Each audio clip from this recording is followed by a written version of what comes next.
হযরত শাহজালাল আন্তর্জাতিক বিমানবন্দরে চালু হচ্ছে ফ্রি ওয়াইফাই সেবা। এতে ৩৭,০০০ যাত্রী একসঙ্গে ফ্রি ইন্টারনেট সুবিধা নিতে পারবে বলে জানান বেসামরিক বিমান পরিবহন মন্ত্রী আফরোজা খানম।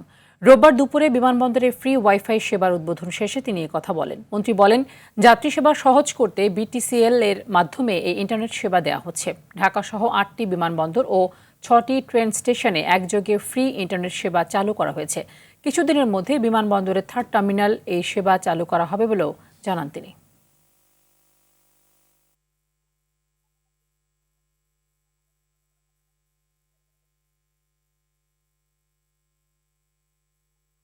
আমরা আজকে এই সেবাটা চালু করেছি।